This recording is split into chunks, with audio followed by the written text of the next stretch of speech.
الحمد لله رب العالمين والصلاة والسلام على سيد المرسلين وعلى آله وأصحابه ومن تبعهم بإحسان إلى يوم الدين. أما بعد، أعوذ بالله من الشيطان الرجيم. بسم الله الرحمن الرحيم. والذين إذا فعلوا فاحشة أو ظلموا أنفسهم ذكروا الله فاستغفروا لذنوبهم.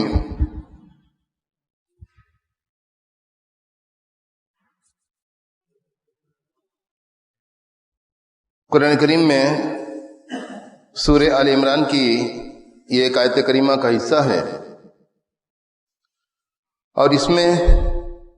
اللہ رب العالمین نے اپنے پسندیدہ بندوں کی صفت کا بیان کیا ہے کہ وہ کس طریقے سے اپنے گناہ کے بعد اللہ کو یاد کرتے ہیں اور اس سے اپنے گناہوں کی معافی طلب کرتے ہیں. کوئی بھی مسلمان، کوئی بھی صاحب ایمان، وہ ایسا ہی ہوتا ہے اور اسے ایسا ہی ہونا چاہیے کہ وہ گناہوں کے تئیں بے حد حساس ہو. انسان اس دنیا کے اندر دیکھتا ہے کہ ہر شخص اپنی جسمانی صحت کا خیال رکھتا ہے.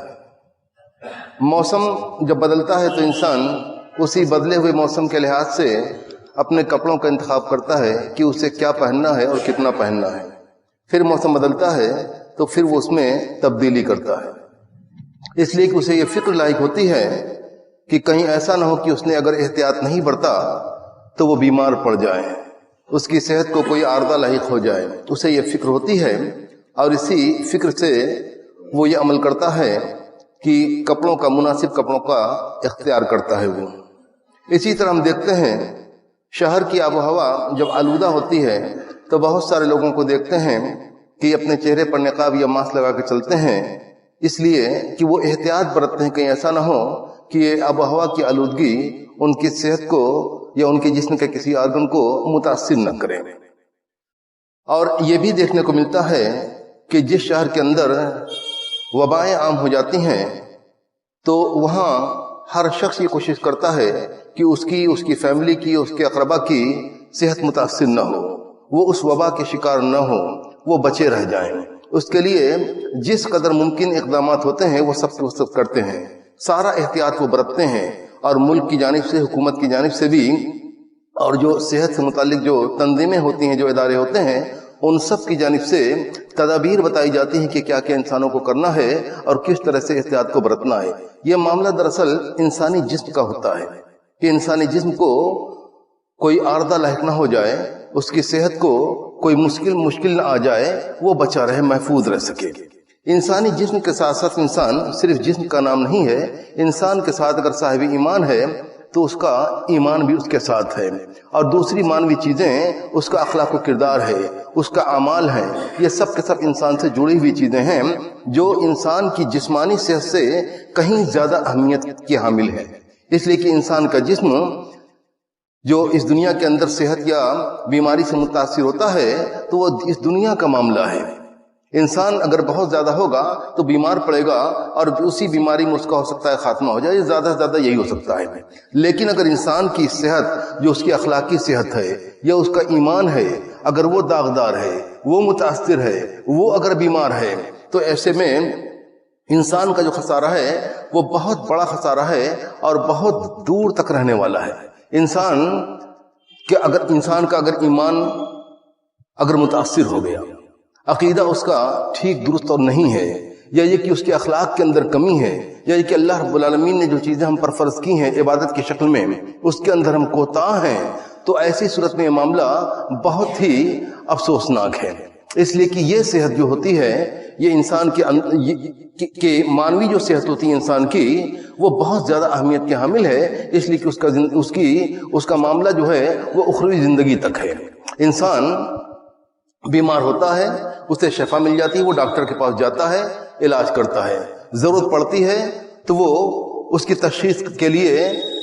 اس کی جانچ کراتا ہے. ڈاکٹر سمجھتے ہیں مناسب تو اس کی جانچ کراتے ہیں کہ کن چیزوں کی جانچ کی جائے تاکہ مرض کی تشخیص ہو سکے اور اس کا علاج ہو سکے. تو مومن شخص جو ہوتا ہے، صاحب ایمان جو شخص ہوتا ہے، وہ اسی قدر احتیاط برتتا ہے اپنے ایمان کو لے کر اور اپنے اعمال کو لے کر، اپنے اخلاق و کردار کو لے کر اور اپنی عبادت کی جو حالتیں ہیں ان کو لے کر وہ اسی فکر میں ہوتا ہے کہ کہیں ایسا نہ ہو کہ یہ چیزیں بیماری کا شکار ہو جائیں اور انسان کو بڑا خسارہ لاحق ہو جائے۔ تو جس طرح سے انسانی جسم اور انسانی صحت کی جانچ ہوتی ہے، اسی طرح انسان کو اپنے آپ کا محاسبہ کرنا ہے کہ کہیں ایسا تو نہیں کہ اس کے ایمان کو کوئی عارضہ لاحق ہے، اس کے عقیدے کے اندر کوئی خرابی لاحق ہے، یا اس کے اعمال میں، اخلاق میں، کردار میں کوئی بیماری لاحق ہے۔ ان چیزوں کا انسان کو جائزہ لینا ہے، اس لیے کہ یہ بڑی اہم چیزیں ہیں اور انسان کو ایسا کرنا ہے۔ اور انسان جب بیمار ہوتا ہے تو وہ فوراً اس کے علاج کی کوشش کرتا ہے، جاتا ہے ڈاکٹر سے ملتا ہے، ڈاکٹر جو ہوتا ہے مناسب دوائیں اس کو دیتا ہے اور بسا اوقات ضرورت اگر پڑتی ہے تو اس کی جانچ کی جاتی ہے، جانچ کے بعد تشخیص جب ہوتی ہے تب اس کا علاج ہوتا ہے، اور اگر ضرورت پڑتی ہے تو سرجری کی ضرورت پڑتی ہے اگر، تو وہ بھی انسان کراتا ہے، اس لیے کہ انسان کو اپنی جسمانی صحت کی فکر ہوتی ہے، اس لیے کہ سمجھتا ہے انسان، اور امر واقع بھی ہے کہ اسی پر بہت کچھ اس کی کامیابی اور ناکامی کا مدار ہوتا ہے۔ اسی طرح انسان کو جو صاحب ایمان ہے اس کو فکر ہونی چاہیے، اپنا محاسبہ وہ کرے اور دیکھے کہ کہاں کون سی کمی اس کے اندر ہے، کہاں اس کو عارضہ لاحق ہے، کہاں کس اس کو بیماری لاحق ہے۔ ایسی صورت میں انسان اگر وہ کرے گا تو وہ پائے گا کہ اس کے اندر کمیاں ہیں۔ انسان عبادتوں کا جائزہ لے، پہلے وہ دیکھے کہ اس کی نماز کا کیا حال ہے۔ انسان اگر جائزہ لیتا رہے گا، پہلے تو یہ چیز ہے کہ انسان کے ذہن میں یہ حساسیت موجود ہو کہ وہ سمجھے، اس حقیقت کو سمجھے، اس امر کی اہمیت کو وہ سمجھے کہ اس کی جو ایمان کا معاملہ ہے وہ بے حد اہم ہے، اس کے اخلاق اور کردار کا معاملہ یہ بے حد اہم ہے، اس لیے کہ ان چیزوں کے بارے میں وہ اللہ رب العالمین کے ہاں جواب دہ ہے۔ اگر اس کے اندر کمیاں ہوں گی تو اس کو دور کرنے کی کوشش کرے، جس طرح کی اپنی صحت کی وہ فکر کرتا ہے اور اپنے اقربا کی صحت کی فکر کرتا ہے، کوئی بھی عارضہ لاحق ہوتا ہے تو اس کے علاج کی کوشش کرتا ہے انسان، اسی طرح ان چیزوں کی بھی فکر ہونی چاہیے۔ حدیثوں کے اندر بڑی وضاحت ملتی ہے کہ انسان کو کس طرح سے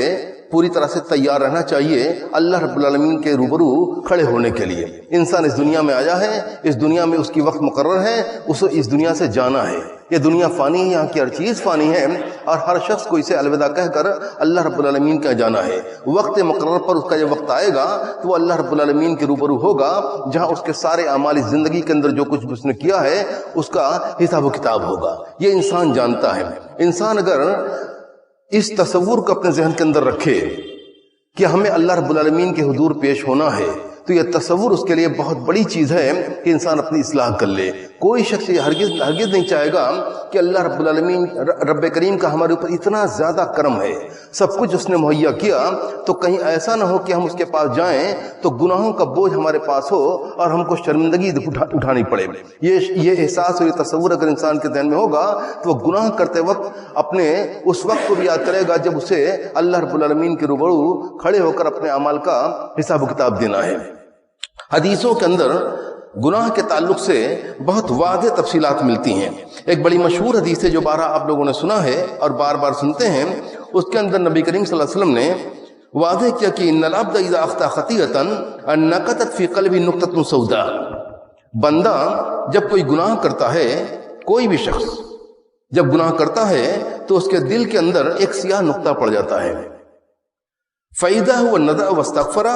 وَتَابَ سُقِلَتْ، انسان گناہ تو کیا تو اس کے نتیجے میں یہ ہوا کہ انسان کے دل پر سیاہ نقطہ لگ گیا، ایک ڈاٹ لگ گیا، ایک گندگی آ گئی اس کے اوپر، ایک میل آ گئی۔ تو جب وہ شخص گناہ سے باز آ جائے،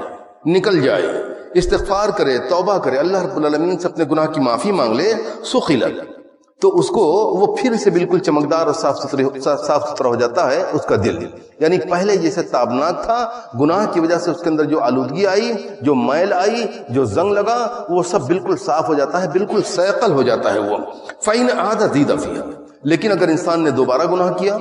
پھر سے انسان گنہگار ہو گیا، تو اس کے اندر پھر اضافہ ہو جاتا ہے اور نقطے کا اضافہ ہوتا جاتا ہے اور گناہ کرتا رہتا ہے، وہ نقطے بڑھتے جاتے ہیں، حتی تعلو قلبہ، یہاں تک کہ اس کے پورے دل کو وہ چیز اپنی چپیٹ میں لے لیتی ہے، اپنے اندر لے لیتی ہے، یعنی پورا دل اس کا نقطہ پڑھتے پڑھتے گناہ کی سیاہی سے پورا دل اس کا سیاہ ہو جاتا ہے۔ اسی چیز کو اللہ رب العالمین نے قرآن کریم میں جو ذکر کیا ہے کہ کلا بل ران علی قلوبہم بما کانوا یکسبون، کہ ان کے دلوں پر ان کی کمائی کا، ان کے کرتوتوں کا زنگ لگا ہوا ہے۔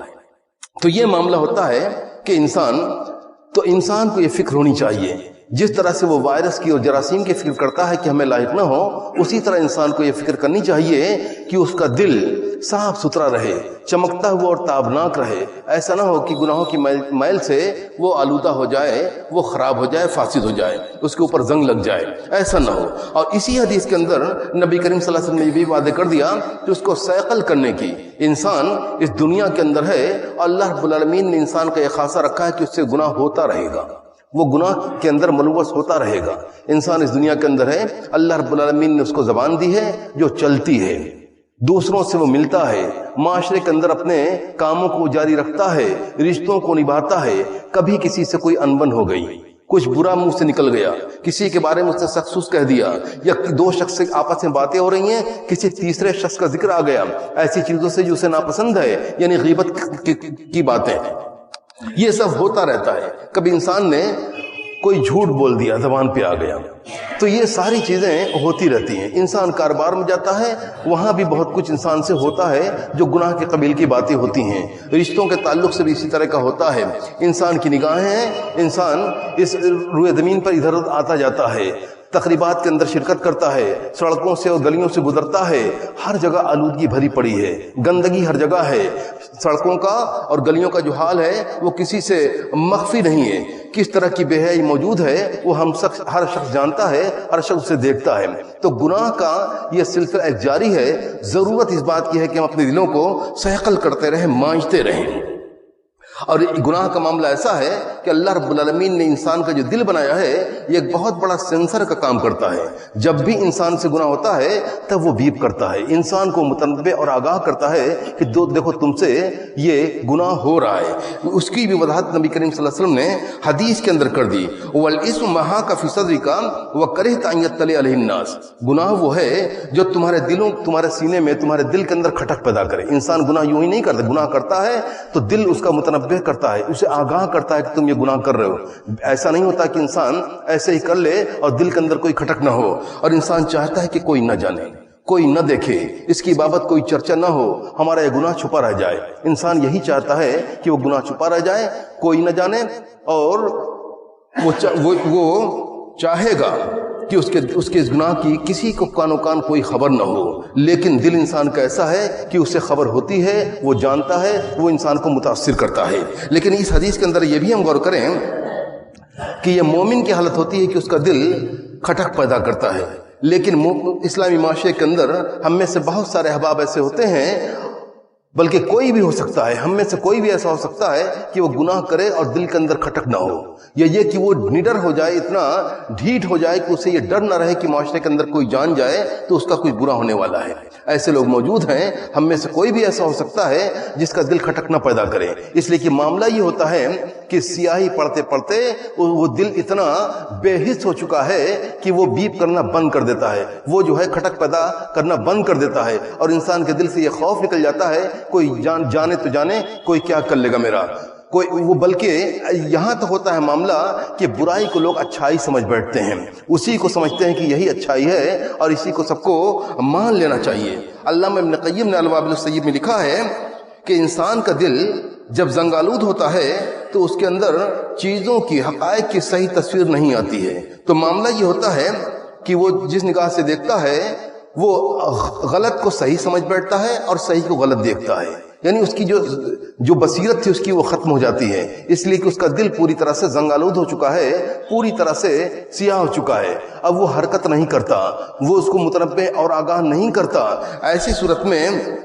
معاملہ یہ ہو جاتا ہے کہ بالکل برعکس ہوتا ہے، وہ انسان کو اب صحیح چیزیں دکھائی نہیں دیتی، حق اسے باطل دکھائی دیتا ہے اور باطل اسے حق دکھائی دیتا ہے، اور وہ سمجھتا ہے کہ ہم جو کر رہے ہیں غلط وہ کرتا ہے، گناہ وہ کرتا ہے، ڈنکے کی چوٹ پر کرتا ہے، اور سمجھتا ہے کہ ہم صحیح کر رہے ہیں اور دوسروں کو ہماری اتباع میں، تقلید میں انہی کاموں کو اپنانا چاہیے۔ جو نہیں اپناتے ان چیزوں کو انہیں وہ احمق اور بیوقوف سمجھتا ہے۔ یہ معاشرے کی بہت ہی بری باتیں ہیں جو ابھر کے سامنے آئی ہیں، جو نمایاں طریقے سے دکھائی دے رہی ہیں۔ تو یہ قرآن کریم کی جو آیت کریمہ میں نے پڑھی اس میں اللہ رب العالمین نے استغفار کی بابت کہا ہے کہ دیکھو اللہ کے جو مومن بندے ہوتے ہیں والذین اذا فعلوا فاحشہ، اللہ نے استغفار کی بابت قرآن کریم میں مختلف اسلوب سے اپنے بندوں کو گناہوں سے استغفار کی بابت اپنی جانب بلایا ہے. بہت کثرت سے اسلوب اپنائے ہیں. اللہ رب العالمین نے قرآن کریم کے اندر ہر طرح سے سمجھایا ہے کہ گناہ تو تم سے ہوگا لیکن گناہ سے بچ کے رہنا, اور جب گناہ ہو جائے تو میری طرف لوٹ کے آؤ, توبہ کرو, اپنے گناہوں سے استغفار کرو, معافی مانگو. تو اس کی بابت اللہ رب العالمین نے کہیں تو حکم دیا ہے کہ تم لوگ معافی مانگو, اور کہیں استغفار کرنے والوں کی تعریف بیان کی, کہیں ان کی صفتوں کا تذکرہ کیا, اور کہیں بہت کثرت سے ایسا بھی ملتا ہے کہ انبیاء علیہ السلام کے بارے میں جب بتلایا ہے تو ان کی زندگی کے اندر جو مشکلیں آئیں اور انہوں نے کس طرح سے استغفار کا سہارا لیا, دعوت دین کے راستے میں مشکلیں آئیں یا ان کی نجی اور ذاتی زندگی میں مشکلیں آئیں, تو اللہ رب العالمین نے ان کو جو راستہ دکھایا وہ استغفار کا راستہ تھا, اور ان لوگوں نے استغفار کر کے اللہ رب العالمین سے اپنے گناہوں کی معافی کرا کر اپنے راستے کو نکالا. اللہ رب العالمین نے ان کی مدد کی. اور یہیں سے انسان کو سمجھنا چاہیے کہ گناہ تو سب سے ہوتے ہیں, انسان سے گناہ ہوگا, اس لیے کہ اللہ رب العالمین نے اس دنیا کو ایسا ہی بنایا ہے, انسان کو ایسا ہی بنایا ہے کہ اس سے کچھ نہ کچھ گناہ ہوتے رہیں گے. لیکن انسان کے ذمہ یہ بھی ہے, اس کے ذمہ یہ بھی ضروری ہے کہ وہ احتیاط برتے, گناہوں کا ہر وقت وہ احساس رکھے کہ گناہ کی طرف ہمارے قدم نہ بڑھیں. اگر پھر بھی بشری تقاضوں سے انسان سے کوئی گناہ ہو جائے تو فوراً اللہ رب العالمین کی طرف رجوع کرے. اللہ رب العالمین اپنے بندوں کی توبہ سے, ان کی استغفار سے بے حد خوش ہوتا ہے اور ایسے بندوں کو نوازتا ہے. استغفار کے سلسلے میں حدیثوں کے اندر اور قرآن کریم کے اندر باتیں بھری پڑی ہیں, بہت تفصیلی موضوع ہے. اس کے متعلق آئندہ بھی انشاءاللہ کچھ نہ کچھ باتیں بیان کی جاتی رہیں گی. وآخر دعوانا ان الحمدللہ رب العالمین.